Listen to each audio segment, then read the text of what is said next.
Hola a todos, muy buenas tardes.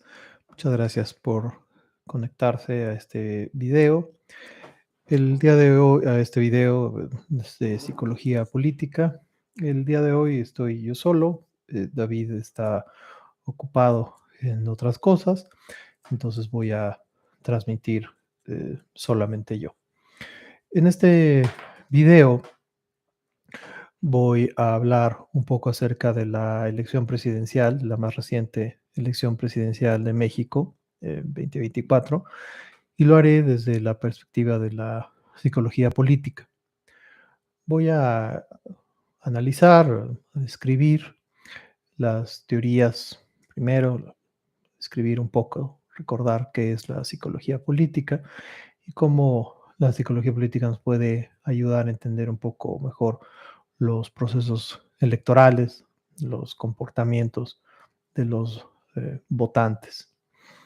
Y posteriormente voy a tratar de describir, de analizar el contexto en el que se da la elección presidencial de 2024, que deriva en el triunfo de Claudia Sheinbaum. Este va a ser, desde luego, un episodio mucho más breve que el de que los que tradicionalmente solemos tener David y yo, puesto que no tendré pues a David que esté conmigo participando. Em,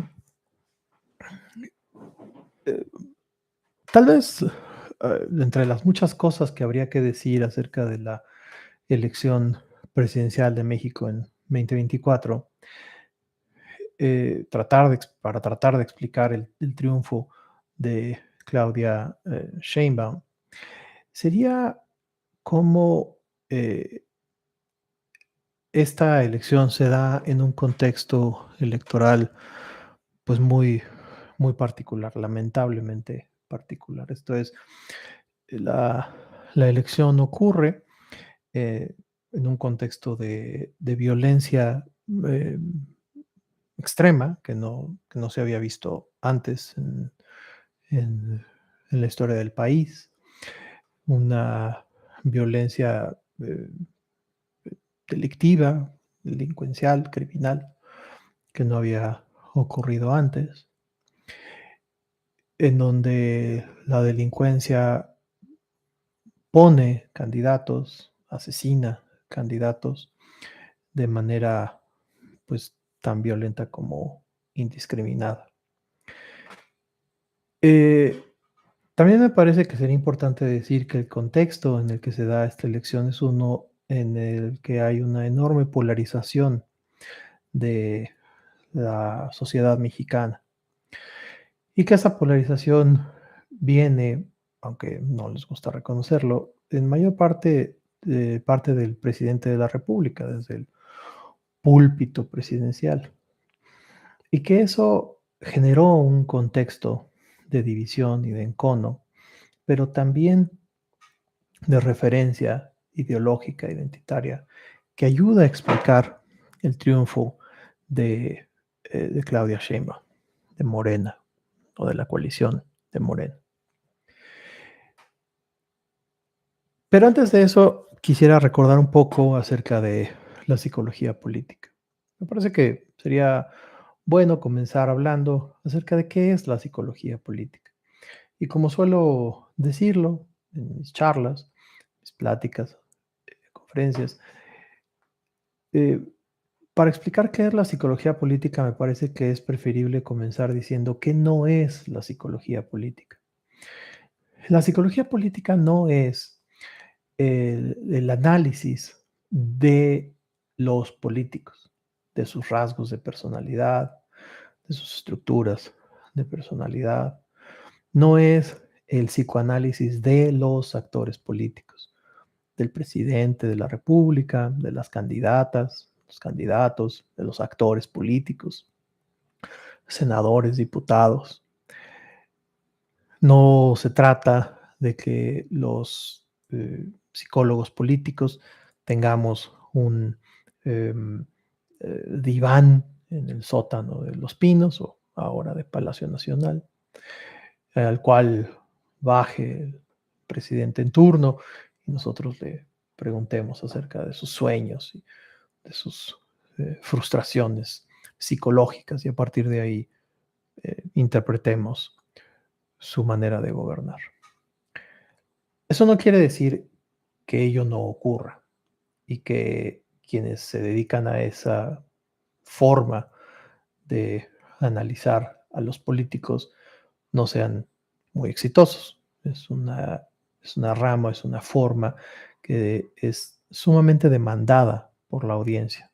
A la audiencia le gusta mucho oír el análisis de la psicología de los políticos, la personalidad de los políticos. Y hay una eh, eh, demanda creciente por esta clase de análisis, tal que hay libros, una rama importante dentro de la psicología política que ha decidido romper con la regla fundamental de que los psicólogos no podemos hablar, no debemos hablar de los políticos, puesto que no son nuestros pacientes, no vienen a nosotros como pacientes, eh, y por lo tanto, pues no podemos hablar de ellos. Porque además, si lo fuesen, si fuesen nuestros pacientes, pues sería muy poco ético de nuestra parte hacerlo. Sería muy poco ético que yo me pusiese aquí a hablar de mi paciente eh, Vicente Fox o de mi paciente Andrés Manuel López Obrador o de mi paciente eh, Claudia Sheinbaum. Sin embargo, hay una rama, repito, de la psicología política que se ha dedicado a eso y con bastante éxito. Hace muchos años hubo una regla, se estableció en la Asociación Psiquiátrica de los Estados Unidos, en donde precisaban esto, que no podíamos o no debíamos de hablar acerca de la psicología de los políticos en lo individual. Cuando Donald Trump empezó a tomar momentum, cuando empezó a tomar fama en la elección de hace 5 años, algunos psiquiatras y psicólogos rompieron con esta tradición y publicaron un libro muy interesante que se llama, por ahí lo tengo, en donde describen la estructura, los rasgos de personalidad de Donald Trump y la amenaza que significa. Y fue muy interesante. Bueno, esa es una rama de la psicología política a la cual yo no me dedico, cual no me interesa practicar por las razones que acabo de decir. Me parece que es poco ético, que aunque interesante, es poco ético y que pues no tengo yo los elementos como para decir que el político tal o el diputado cual tienen estos y estos rasgos de personalidad. Pero insisto, bueno, pues hay quienes lo hacen y tienen mucho éxito. Bueno, si eso no es la psicología política, o al menos no es la psicología política que a mí me gusta practicar, entonces, ¿qué es la psicología política? ¿Cuál es la que a mí me gusta practicar y cuál es aquella que a mí me gusta eh, aquí hablar? Es una en la cual se utilizan, como se define en el manual de psicología política, en la cual se aplica todo aquello que se conoce acerca de la psicología humana para em, el análisis de la política. Percepción, sensación, emoción, neurociencias, todo esto que se conoce acerca de la psicología humana se aplica al conocimiento o a la práctica de la política. A eso es a lo que yo quiero dedicar este segmento. A tratar de contestar a una pregunta que ha sido recurrente en las últimas semanas, ya un mes, desde que ocurrió la elección presidencial de México. Y es, ¿por qué ganó Claudia Sheinbaum?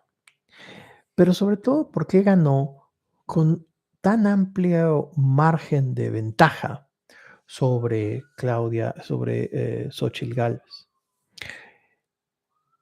Quizá lo primero que habría que decir es que el triunfo en sí mismo no sorprende, o al menos no sorprende a quienes seguimos las noticias más o menos de cerca.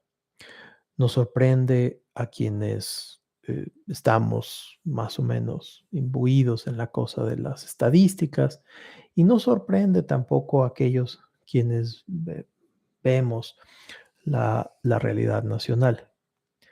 Probablemente sorprenda el margen de, de ventaja. Y eso es a lo que yo quiero dedicarle un poco de tiempo en este análisis. Es decir, el análisis del contexto en el que se llevan a cabo las elecciones mexicanas, que ya dije, pues uno de alta polarización, de alta división y también de una enorme animadversión entre los grupos sociales, entre las élites y aquellos quienes no se consideran de las élites. La palabra clave aquí, desde luego, es que se consideran de las élites, no que lo sean, pero que se consideran o no eh, pertenecientes a las élites. Y esto me lleva a, eh, a dos factores.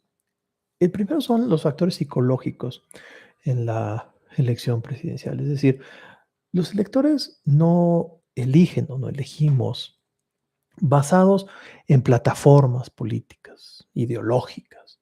No hacemos un análisis ideológico acerca de cuál plataforma u opción política es preferible por encima de otra. Y tampoco hacemos un análisis riguroso, detenido, detallado, académico, acerca de la filosofía política que tiene uno u otro candidato, partido, sino que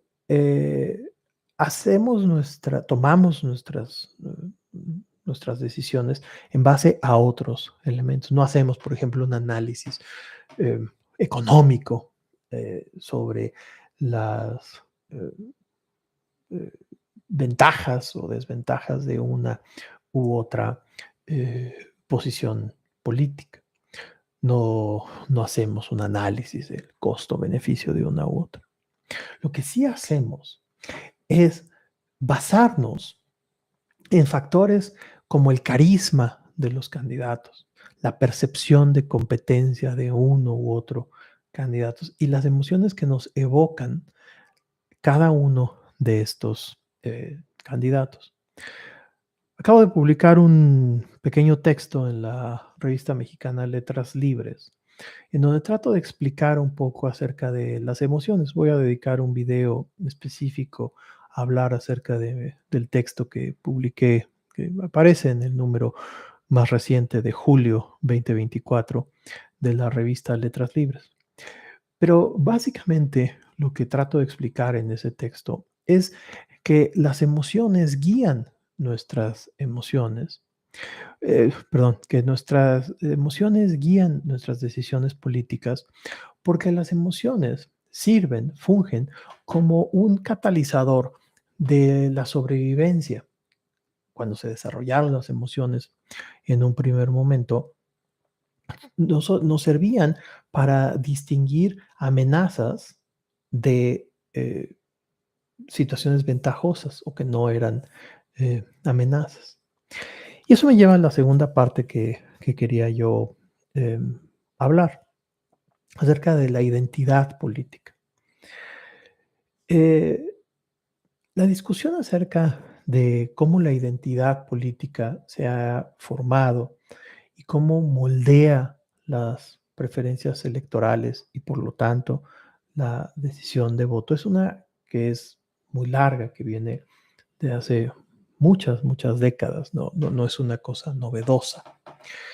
Lo que sí es novedoso es cómo se presenta ahora a nosotros en esta época, en este 2024. ¿Y cuál es el cariz que toma para nosotros? Es una obviedad decir que la identidad política juega un papel crucial en la forma en que los votantes se identifican con ciertos partidos y con ciertos candidatos. Pero lo que ha sido más sorprendente a últimas fechas, o que al menos a mí me ha sido más sorprendente a últimas fechas, es la capacidad que han tenido líderes carismáticos como Trump, como Bolsonaro, como López Obrador, de apelar a una parte identitaria del voto identitario de las grandes masas de electores alrededor del mundo. Es decir, que han sabido vincular la historia de los pueblos, en este caso de México, una historia en la que ciertamente ha habido abusos, que ha habido desigualdades, que ha tenido una serie de contradicciones de ingreso, de desarrollo, de poder, de abusos, con una parte identitaria, es decir, ¿quién soy yo? ¿Quién al voltearme a ver a mí mismo, al espejo, al hacer una introspección al estilo eh, del albatros del Altazor aquel? ¿Quién soy yo? Y eso se ha unido, se ha empalmado con un discurso acerca de la igualdad y de la identidad. Es decir, eh, esto yo lo he mencionado en otras ocasiones con videos con David, eh, intervenciones con David, en donde refiero aquel texto del primer número de la revista Vuelta en México que publicaba Octavio Paz. Y en ese texto de la revista Vuelta, él tiene un párrafo que dice, nosotros que somos otros, vosotros los mismos. Y esa pequeña frase es casi un aforismo, que además de ser bonito, bueno, no sé, a mí me gusta, me parece que refleja muy bien esto que se ha venido desarrollando en las últimas décadas, yo diría en las últimas 4, 5 décadas. Insisto, no es que antes no existiese, no es que los, los franceses en la revolución no tuviesen esta parte identitaria, por supuesto que la tenían, no es que en la Europa fascista no existiese o no es que en las cruzadas no lo hubiese. Esencialmente eso era. Lo que digo es que ahora se manifiesta de una manera mucho más cruda, mucho más presente, mucho más eh, eh, expuesta. Esa frase, ese aforismo de Octavio Paz de nosotros que somos otros, vosotros los mismos, me parece que da cuenta de una manera muy, muy adecuada acerca de eso que candidatos líderes carismáticos, pero antidemocráticos, han sabido hacer, acechar, puntuar a los, eh, a los votantes. Y es esto de del nosotros contra los otros, pero no en el sentido, o no solo en el sentido más vulgar de la venganza, sino también en el sentido, y de la retribución, es decir, busco que se me retribuya aquello que se me quitó, sino también, y más importante aún, en el ejercicio de mi propia identidad. Y es por eso que cuando se pregunta, ¿por qué ganó Claudia Sheinbaum? Pues es que no ven el mal gobierno que fue el presidente López Obrador, pues que no ven los pésimos resultados que hubo en Ciudad de México, en el país, y que no ven la falta de medicinas y la, eh, la, la crisis de el COVID, de las vacunas, que no ven el deterioro en el metro, se está cayendo las escaleras del metro en la Ciudad de México, que no lo ven. Y lo preguntan aquellos quienes lo preguntan de una manera sincera. Es una duda sincera la que ellos hacen, porque en verdad no les eh, eh, cuadra en la cabeza por qué viviendo la realidad que viven o que vivimos en plural, viendo esa realidad de más corrupción, de más desaciertos, de un peor gobierno, salvo en la parte del ingreso, que además eso tiene unos asegúnes interesantes, pero cuando hacen esa pregunta las personas, lo hacen de manera sincera, lo hacen verdaderamente honestos en su pregunta. Y la respuesta que yo doy, o una de las respuestas que yo doy, es esta de de la identidad. ¿Y por qué me refiero a esto? Bueno, em, porque las explicaciones que han ofrecido los analistas, los comentadores políticos, van desde cosas que son reales, es decir, la, eh, la omnímoda, incluso delincuencial intromisión del presidente de la República desde el inicio mismo de su sexenio en el proceso electoral, la inequidad de la contienda, en el mal uso de los programas sociales, en esto que yo mencionaba acerca de la mejoría en el ingreso de la población, en la hiperpersonalización y la hiperconcentración del poder en la figura presidencial, en la acrítica sumisión voluntaria o impuesta de los medios de difusión al, al presidente, en la debilidad que ha, en la que ha resultado el INE, la falta de recursos, una anécdota.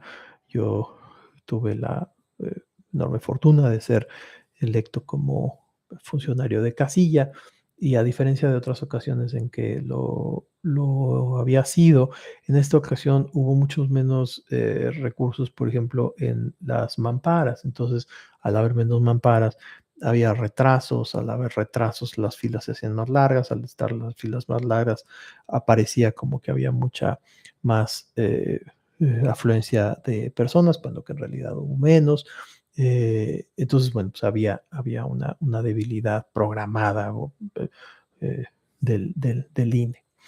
El involucramiento de los gobernadores, eh, etcétera, muchas más. Una que se menciona con mucha frecuencia, por ejemplo, es lo de los programas sociales. Es que compraron su voto.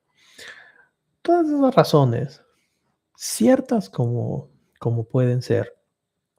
Y bueno, también está la otra parte, ¿no? La de la propia candidata opositora. Eh, el que hubiera habido otro candidato, Maines, que fue un esquirol, quitándole votos a Xochitl Gálvez, y ella misma, la propia candidata opositora, que tuvo muchos fallos, muchas carencias, esto que a veces denominan falencias, ¿no? Que es como unir fallas y carencias, una mala narrativa, un muy mal desempeño, una campaña política muy poco profesional, una campaña presidencial muy poco profesional. Había muchos, había, había muchos líderes y pocos ejecutores, no había una batuta clara que señalase la guía o el camino a seguir. Eh, em, había también una, una enorme dispersión de los recursos, de las fuerzas que tenía la campaña. Em, Todas estas y otras tantas más, no es la única, desde luego, ¿no? Eh, Me parece que había en la propia Xóchitl Gálvez una contradicción interna, intrínseca, ontológica de su candidatura. ¿Era, lo mejor que podía tener la oposición? Probablemente sí era lo mejor que para lo que les alcanzaba en la oposición. Los propios partidos, ocupados como estaban, pelearse por sus propias posiciones internas. eh, Al parecer hay reportes en la prensa, a saber si son o no ciertos, pero hay reportes en la prensa acerca de la falta de apoyos eh, que hubo. Eso, junto con una gran cantidad de recursos destinados de parte del gobierno a la campaña de Claudia Sheinbaum y todos los demás puntos que he ido mencionando, se unieron a un entorno de una participación ciudadana menor, disminuida. Es importante ver, por ejemplo, que esta ocasión, en el 2024, la participación ciudadana apenas superó el 60%, 60,08% de participación ciudadana, cuando que en la elección anterior de 2018, había llegado 3 puntos más, 63%, es decir, 60% en esta ocasión contra 63 por ciento de la elección anterior. Eh, Eso es una enorme, enorme, enorme cantidad de, de personas que se decidieron a quedar en casa. ¿Y por qué se quedan en casa las personas? ¿Por qué deciden no participar? Pues la explicación más obvia sería porque están conformes con lo que hay, ¿no? Porque están de acuerdo con el gobierno que se tiene. Ciertas como son todas estas razones que acabo de citar, alarmantes muchas de ellas. También es cierto que existen elementos, y a eso es a lo que yo quiero dedicar este capítulo, este episodio, elementos que a mí me parecen trascendentales y que han pasado desapercibidos en el análisis que se ha hecho, en el análisis postelectoral que se ha hecho del triunfo de Claudia Sheinbaum. Al decir esto, yo no estoy negando, minimizando, eh, restándole importancia a todas estas otras causas que acabo de señalar, a la intromisión, eh, pues sí, delincuencial del presidente de la República, eh, a la manera en la que se utilizaron los programas sociales, a, a la manera en la que se rindieron ante el poder los medios de difusión, la manera en la que ha concentrado, sigue concentrando el poder el presidente. Yo no estoy negando, disminuyendo o de alguna otra manera ignorando, eh, minimizando esas causas. Lo que digo es que a esas causas subyace o se une un elemento que a mí me parece trascendental y que es la parte psicológica y emocional. Manifiesta o cita en, en una cosa que es muy, muy, muy importante y que es la expresión de una identidad, la identidad del votante mexicano. Y que esa expresión, esa expresividad que se dio en la elección presidencial, da cuenta de que algo está resonando, que algo está bien con esos votantes, con ese gobierno y con esos eh, votantes. Es decir, no se llega al nivel de votación que obtuvo Morena y la coalición ganadora, la coalición en el gobierno, eh, a esos niveles de de preferencia, solamente con una mala candidata que fue Xóchitl Gálvez, tan mala o tan buena como lo fue. Y no es solamente, eh, que los partidos de oposición no se pusieron de acuerdo, no dieron suficiente dinero. No es nada más eso, es también, desde mi punto de vista, algo que se vio en que todos, eso que en inglés se llaman cohorts, que todos los niveles socioeconómicos, salvo el último decil de ingreso, y aquellos que, son dueños de los, eh, medios de producción, para decirlo de manera marxista. Salvo esos, todos los demás segmentos de la población votaron mayoritariamente por Claudia Sheinbaum. ¿Qué nos dice eso? Eso es lo que a mí me parece más interesante de todo esto. ¿Qué nos dice de, de, em, del triunfo de, de Claudia Sheinbaum?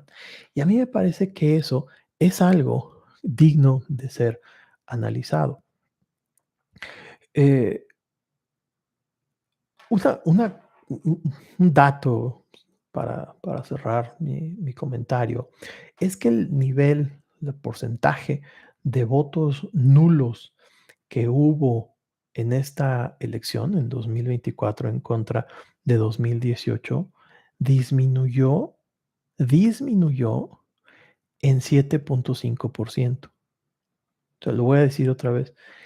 El el porcentaje de votos nulos con respecto de la elección de 2018 disminuyó 7.5%.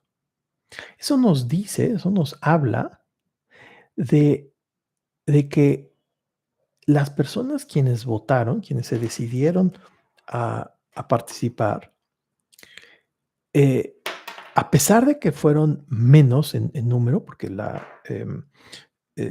participación ciudadana fue menor, sí optaron por un, eh, por un, por un partido político y no por anular su voto. Y eso en sí mismo me parece que dice algo y algo interesante. A mí me parece que esta cosa del voto emocional y del voto identitario que se puso en juego en la elección presidencial de 2024 aquí en México, se está repitiendo a nivel mundial. Hoy estoy grabando el domingo 30 de junio, es el último día de junio.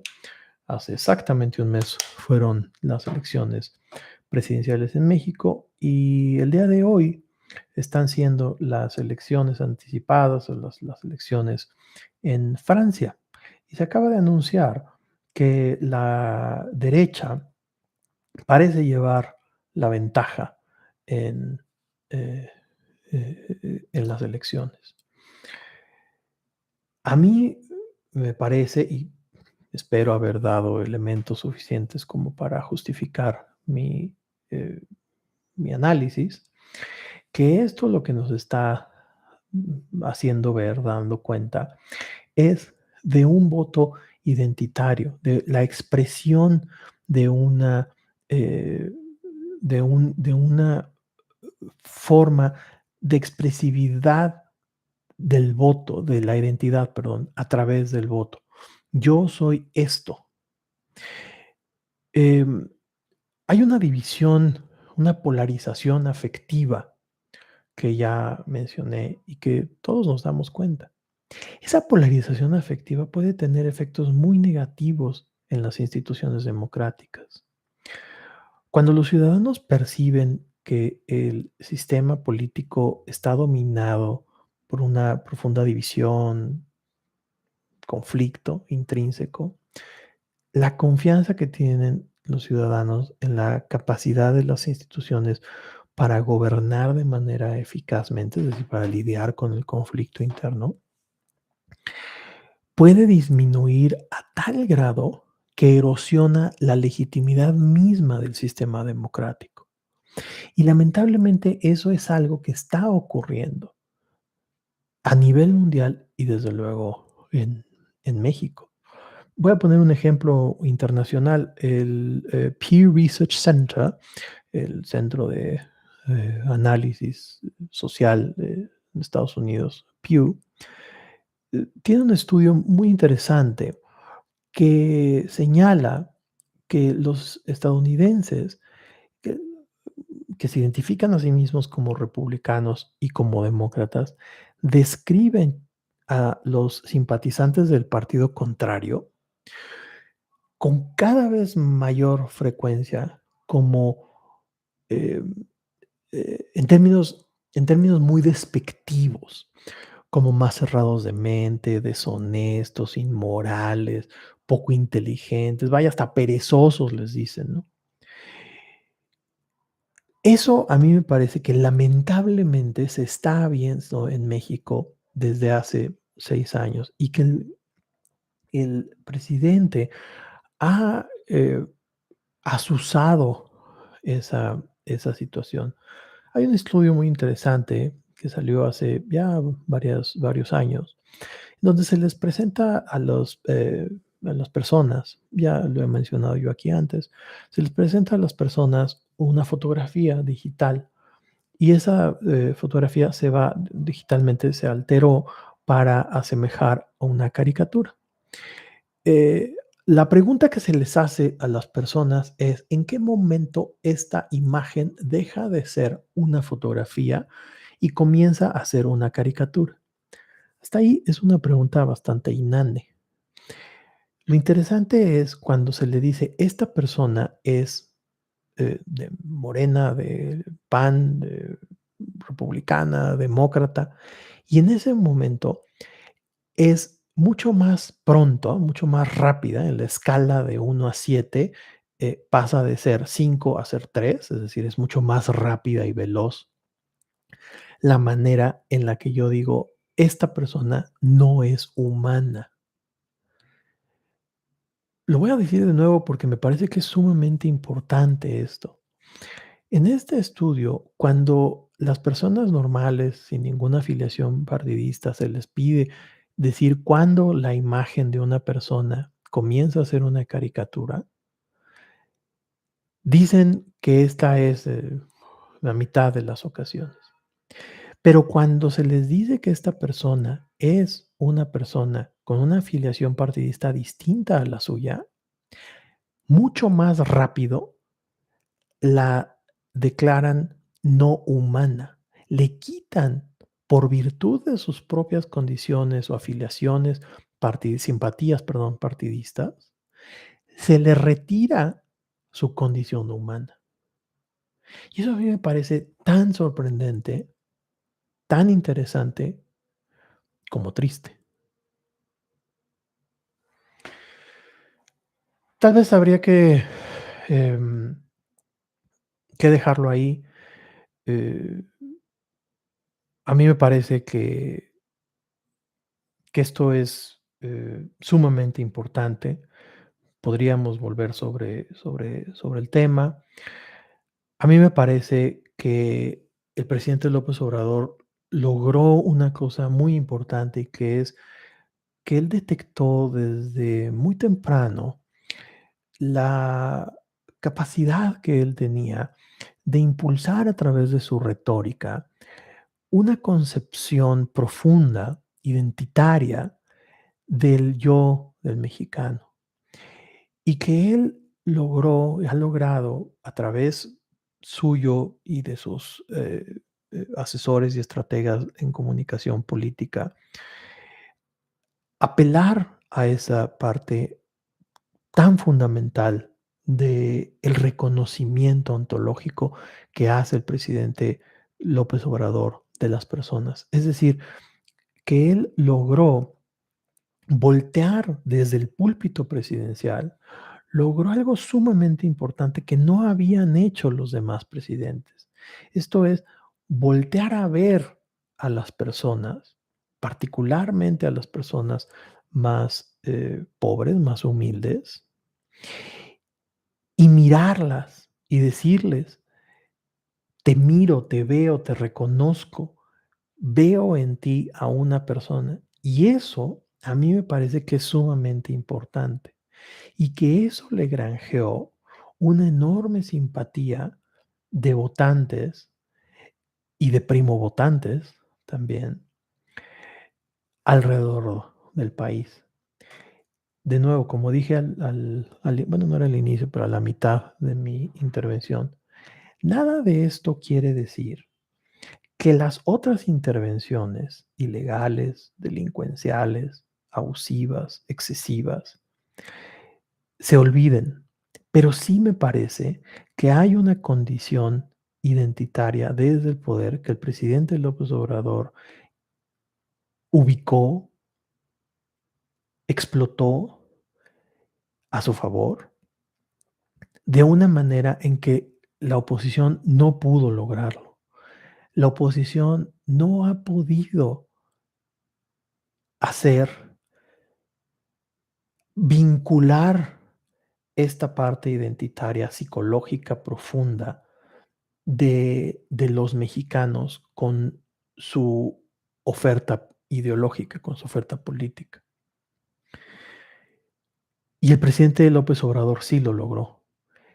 Lo logró a través de muchas, muchas maneras, desde el nombre del partido político Morena, el color, la, la retórica que utiliza, las frases que él mm, utiliza, pero sobre todo la emoción a la que él apela. Eh, bueno, hoy no tuve comentarios. Lo que da cuenta de poco interés que suscitan estos temas, pero bueno, pues muchas gracias. Supongo que lo que les interesa es que David y yo nos estemos peleando e interrumpiendo y tal, pero bueno, lo voy a dejar aquí. Muchas gracias y que tengan un muy buen el resto de su día. Por favor, háganme llegar sus comentarios si nos hacen favor de oírnos en Spotify. Ahí hay un segmento para que ustedes pongan sus opiniones. Si nos hacen favor de vernos a través de YouTube, pongan por favor sus comentarios. Los eh, apreciamos, bueno, aprecio mucho. Muchas gracias y muy buenas tardes. Adiós.